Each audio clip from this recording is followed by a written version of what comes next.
சொல்கிறோம். நான் பெங்களூரில் இருக்கிறேன். போன டைம் கூட எங்கள் அம்மா வீட்டுக்கு வந்தேன். எங்கள் சர்ச்சுக்கு வர முடியாமல் போயிடுச்சு. வந்து 2 நாள் இருந்துட்டு போயிட்டேன். ரொம்ப கஷ்டமாக இருந்தது. ஏசப்பா நான் சர்ச்சுக்கு போக முடியலையே, இன்னொரு டைம் ஆச்சு போய் எப்படியாச்சும் நம்ம ஃபஸ்ட்டு முதல்ல வந்து நான் ஏசப்பா பற்றி தெரிஞ்சுக்கணும். எல்லாமே இந்த சர்ச்சில் தான். அவர் கிருபையால் இன்றைக்கும் நான் நல்லா இருக்கிறேன். ஆனால் சர்ச்சுக்கு போக முடியாமல் போயிடுச்சு அப்படின்ட்டு ரொம்ப கஷ்டத்தோடு இருந்தேன். இந்த டைமாச்சும் வந்து நம்ம எப்படியாச்சும் சர்ச்சுக்கு போனோம், ஏசப்பா நீங்கள் கிருபை தான்னு சொல்லிட்டு ஜெபம் இந்த ஒவ்வொரு நாளும். அதேமாரி இன்னைக்கு நான் இந்த சர்ச்சுக்கு வரத்துக்கு ஏசப்பா எனக்கு ரொம்ப உதவி செஞ்சார். அது மட்டும் இல்லை, அந்த பெங்களூரில் யாரும் இல்லைனாலும் அந்த 3 குழந்தைங்கள வச்சுக்கினேன் இது பண்ணுறேன். வீட்டுக்காரர் வேலைக்கு போயிடுவார். நான் 3 குழந்தைங்களும் நான் பாதுகாப்பேன்.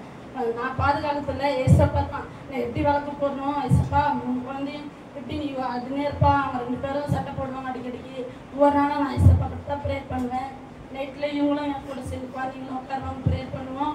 ஆனால் கண்மணி போல் ஒவ்வொரு நாளும் காத்து வராரு. கத்தருக்கு கொடான கொடி சோத்துறோம். நான் எவ்வளோ பாவியாக பாவம் செஞ்சாலும் அதை மன்னிச்சு இம்மட்டுமா நான் மன திரும்பி இன்னைக்கு ஜீவனோடு வாழ்ந்தான். அவருக்கு போட்ட பிச்சை, கடவுள் போட்ட கிருபையாக நாங்கள் எல்லோரும் சந்தோஷமாக இருக்கிறோம்.